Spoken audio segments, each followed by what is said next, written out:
What's up, Mets fans, and welcome to another edition of the Just Mets Midweek Show. My name is Andrew Claudio.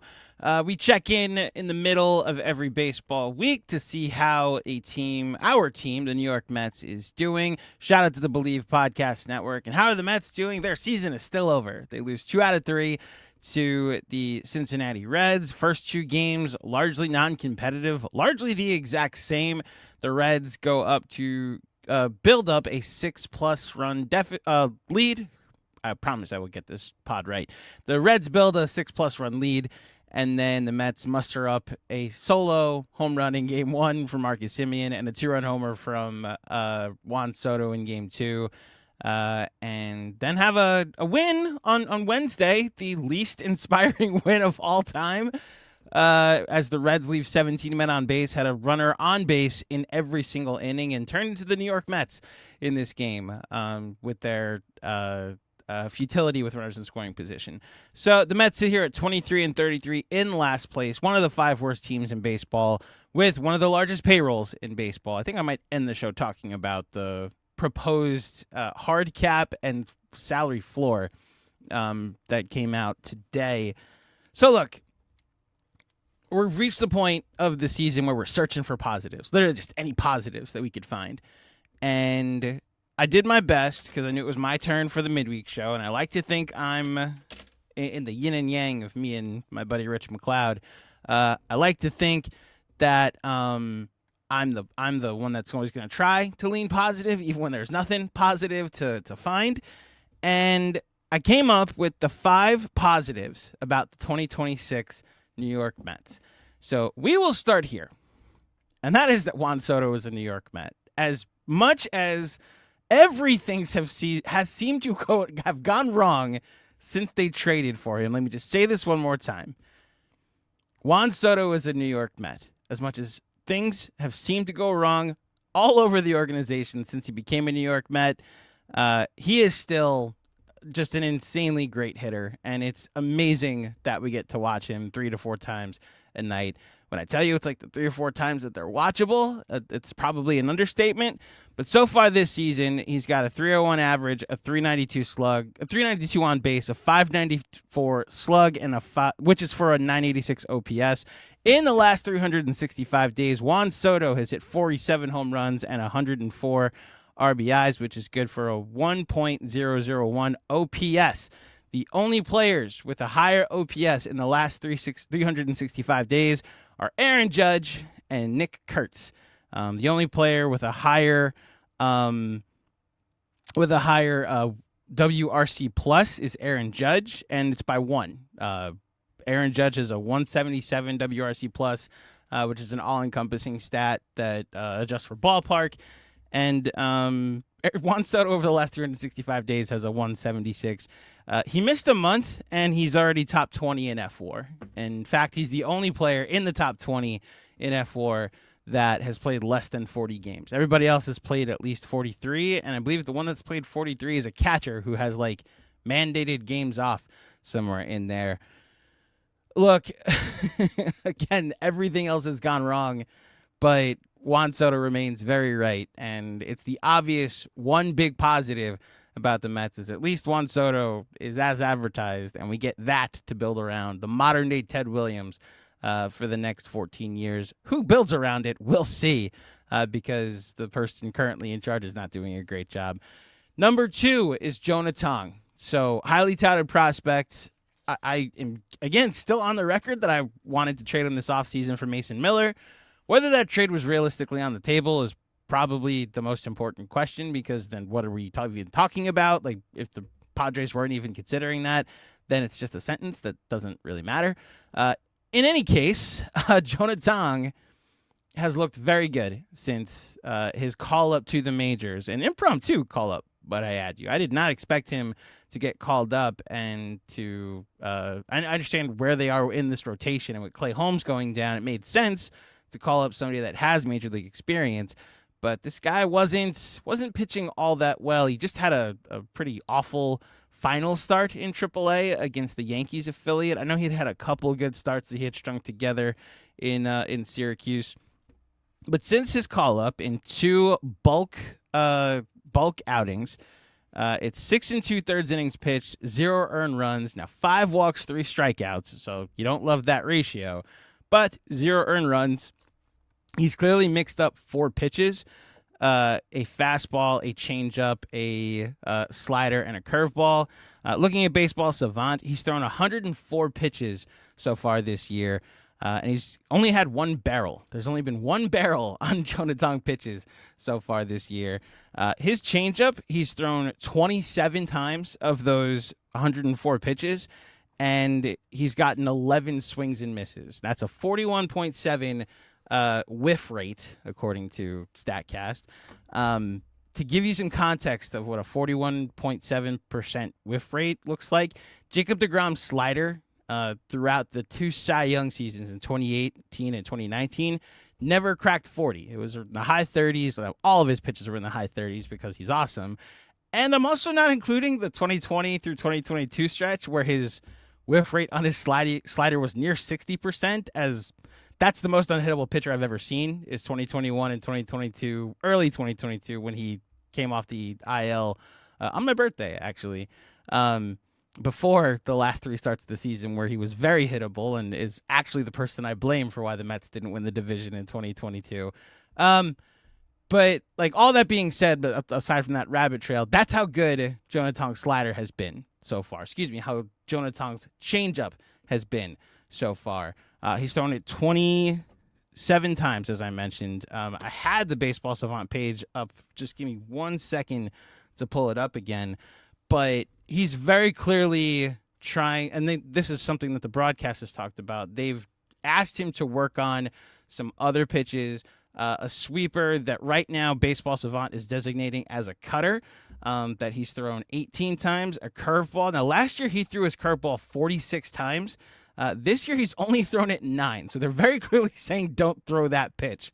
But right now he's getting good results from the pitch combination that he's out there working with some really good results from the changeup so far. So we'll see if he can turn that into even further success. I'm looking at that as a positive. The Mets' number 1 pitching prospect, because Nolan McLean's not a prospect anymore at this point, even though he's a rookie. Jonathan, at this point, Nolan McLean has graduated. Jonathan, in my opinion, is now their number 1 prospect as far as pitching is concerned, and we'll see if they can turn him into an even bigger positive, as he's probably secured a spot in the majors for the foreseeable future. The third positive, let's go to Carson Bench. So Carson Bench started his rookie season 3 for 38. That was not a good stretch. Nobody on the team was hitting to start the year. I remember the conversations of, do you send him down? He looked very lost, very overwhelmed.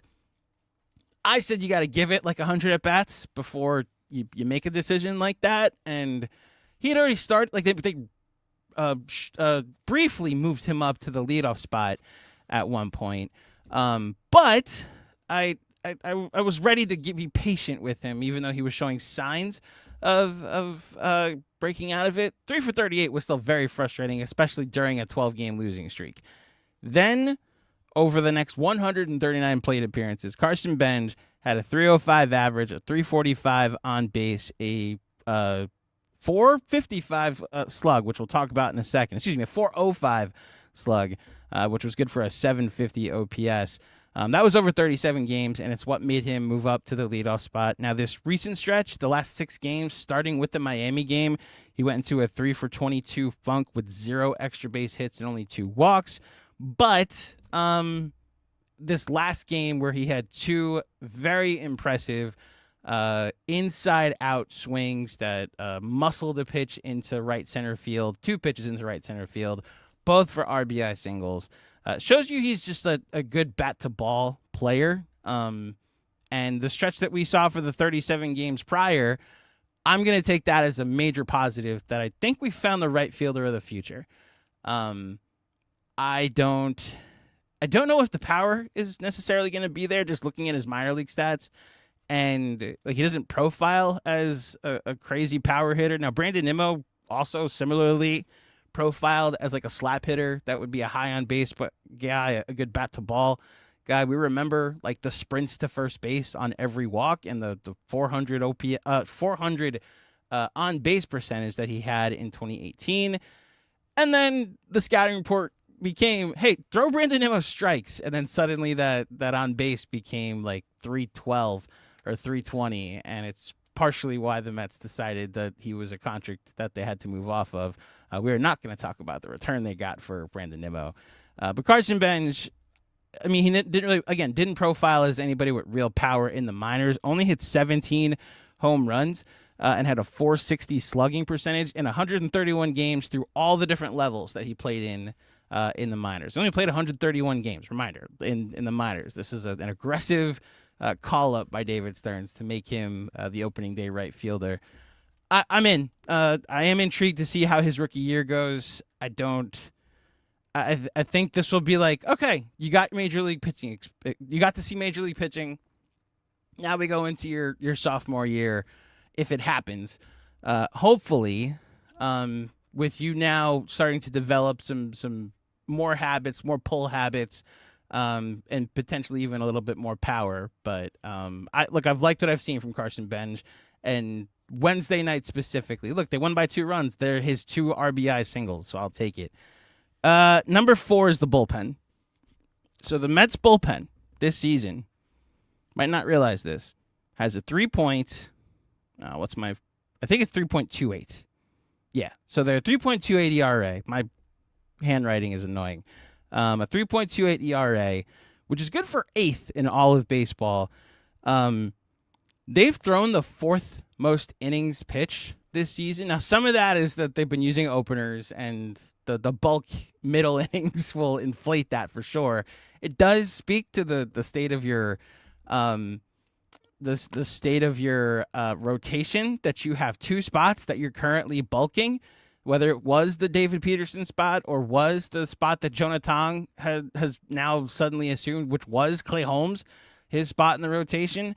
The thought that this bullpen has actually been pretty productive, like Luke Weaver has his ERA down around 3. Brazaban's ERA is in the 1s. Raley's ERA is in the 1s. Austin Warren has been essential.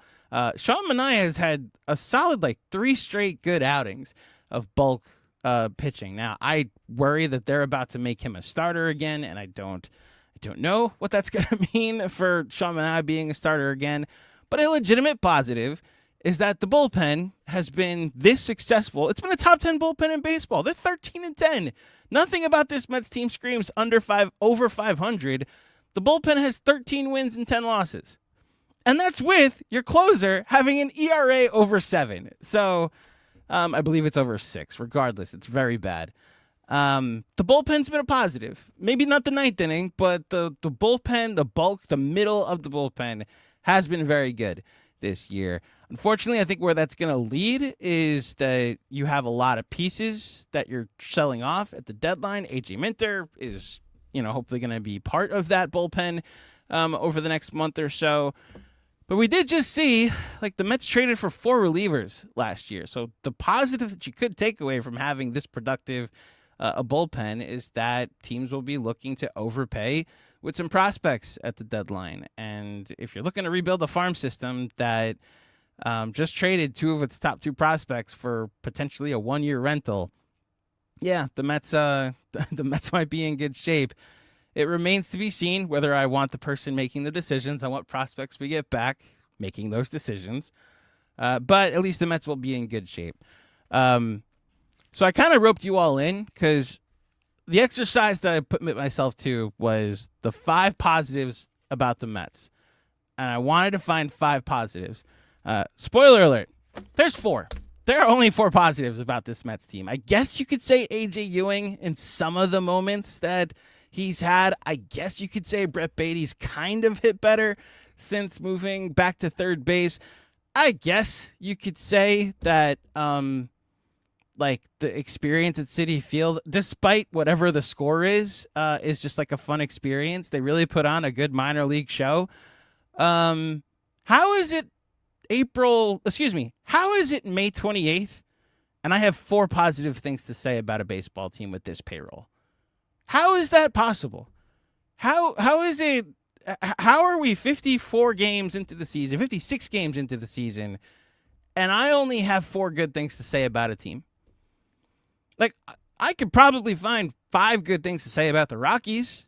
I could probably find 5 good things to say about all the other last place teams. Look what's going on with Munetaka Murakami in Chicago, although I don't know if they're in last place anymore. Like, the Cubs have lost like 100 games in a row. I think the losing streak did end.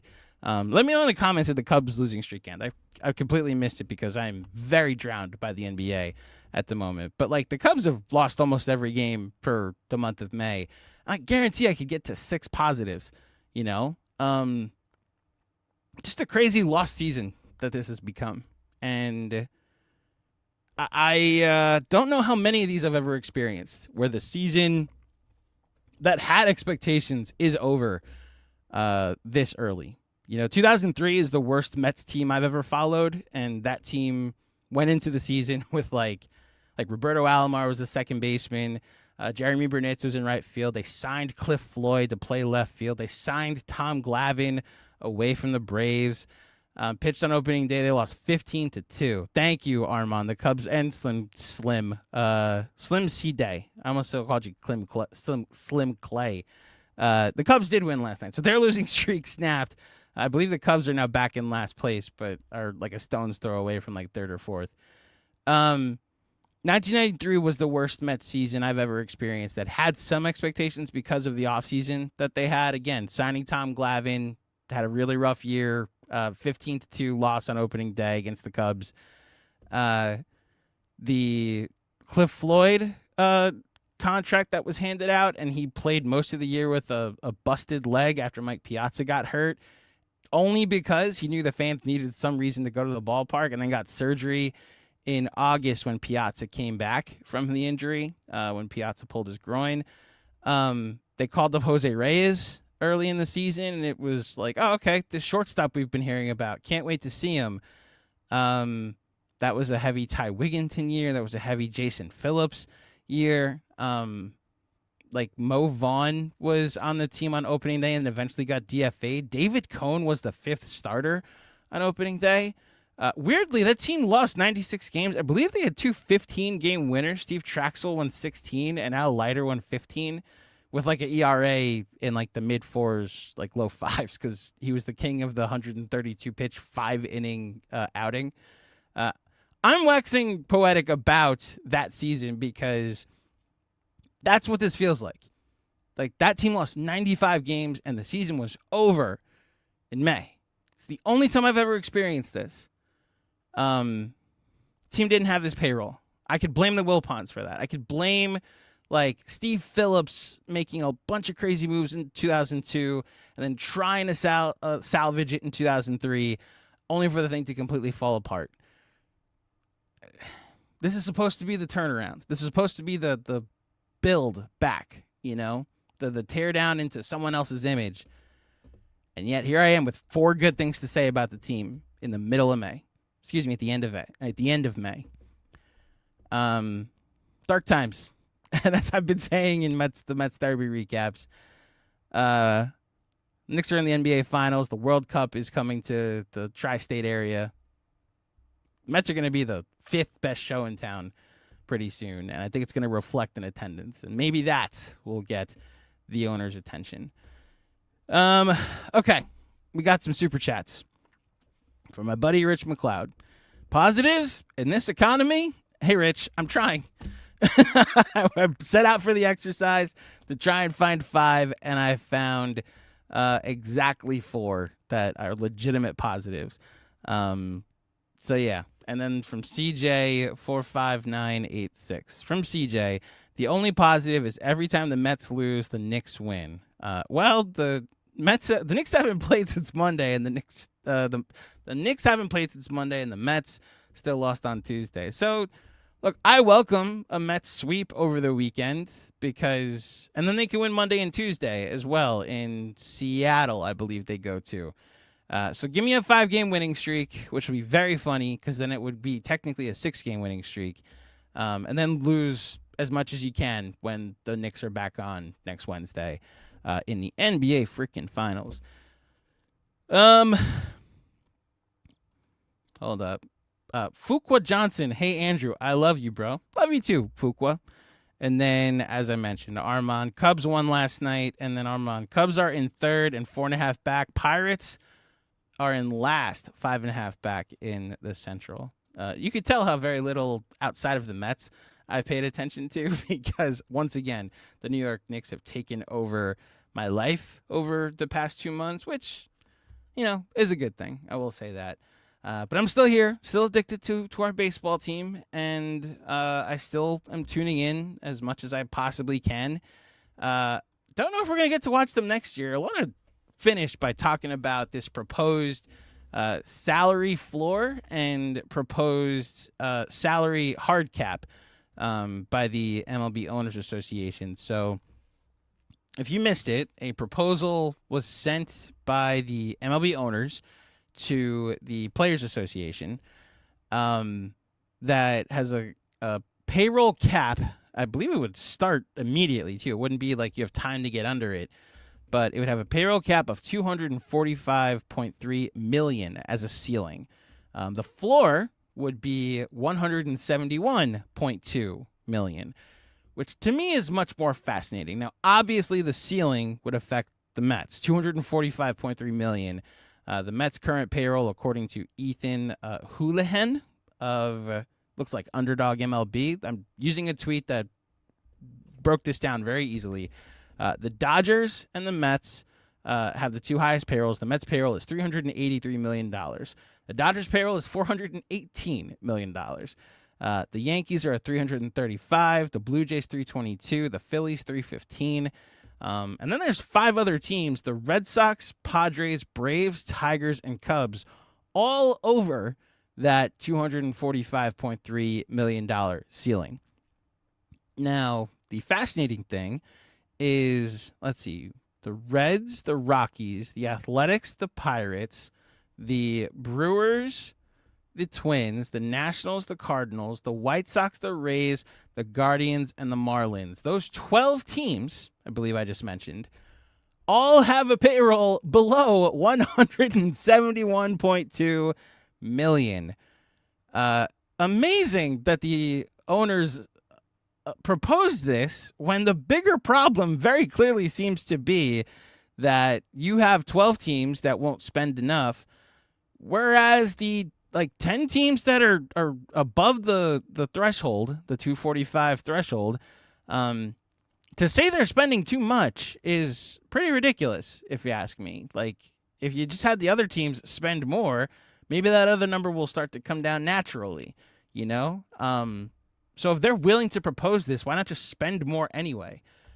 So that's more my curiosity, as well as so say you institute this salary cap, this hard cap, but with no there's no amnesty clauses, there's no time to get under it. I would assume this you would need a couple years to clear your books. Now the Mets have very smartly, I think, anticipating this.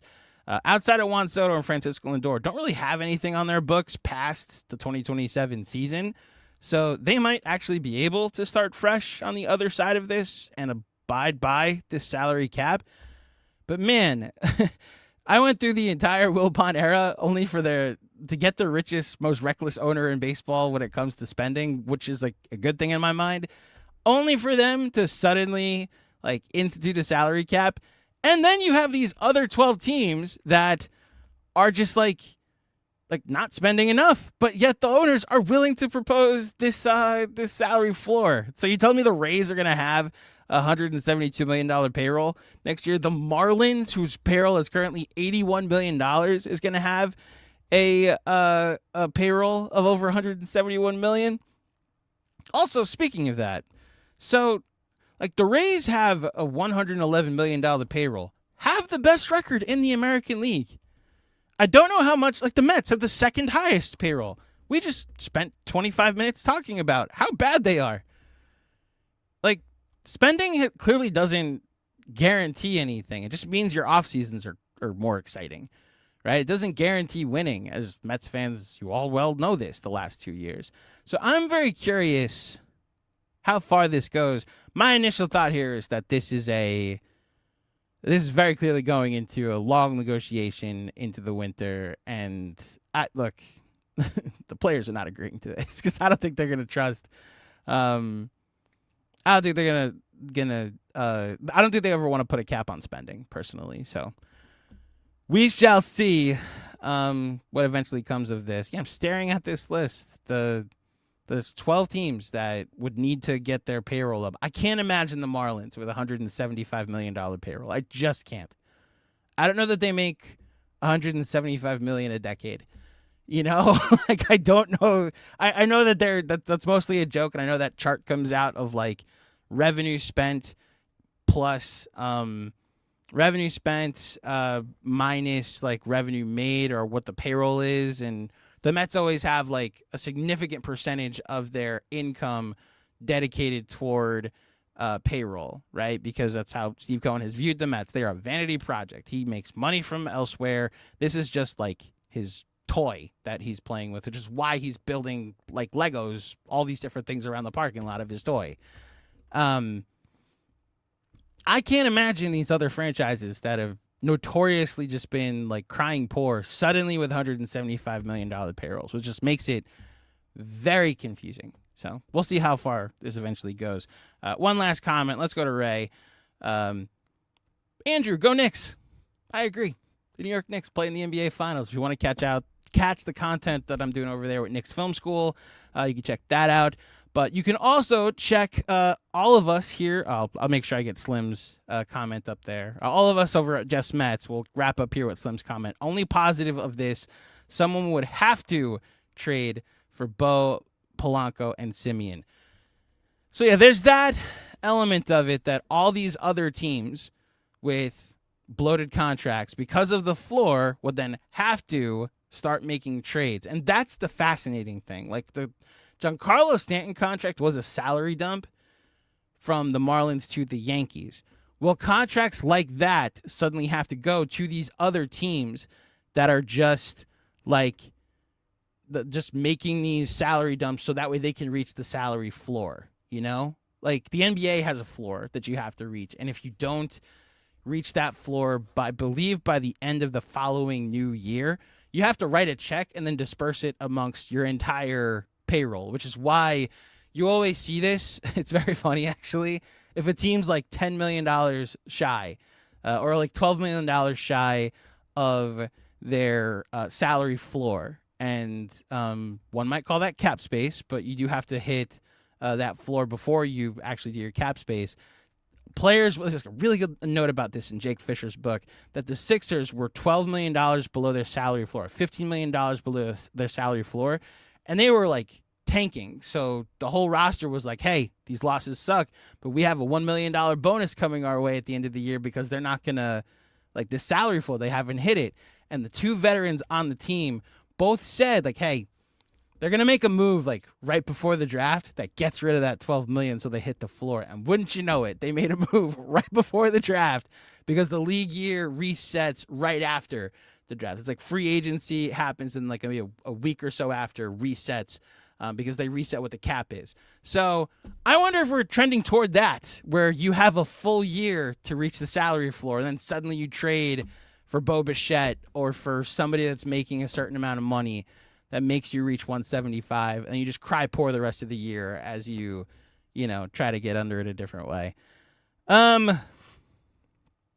Interesting times for Major League Baseball. Less interesting times for the New York Mets. Significantly more interesting times for the New York Knicks. Thank you, Adam Smith, by the way. Benj and Ewing are the positives. Did mention A.J. Ewing. His speed would be a fifth positive. Did not fully make him a positive on this episode. Also says Mets therapy, also a positive. Thank you, Adam. I appreciate that. And I think that's it. Thank you, everybody, for tuning in to this midweek edition of Just Mets. We do this every week in the middle of the week. If we get an off day, it makes it so much easier to do a version of this show. My thanks to everybody for tuning in live. If you're listening on the podcast feed, please leave a 5-star rating and a review. Apple or on Spotify. If you're watching, please like this video. Remember to subscribe. Hype this video. I just recently learned about hype points. By all means, please hype this video. I'll be back to be determined. There is a version where Rich is finding a fill-in for the Just Mets weekly recap on Sunday. But I'll be back in the not-too-distant future. And you can find me doing Mets Therapy recaps on all socials at Mets Therapy AC or right here on the Just Mets YouTube channel. Until next time, thank you for listening. Thank you for watching. My name is Andrew. Let's go Mets. And in the words of the immortal Gary Cohen, we are out of here.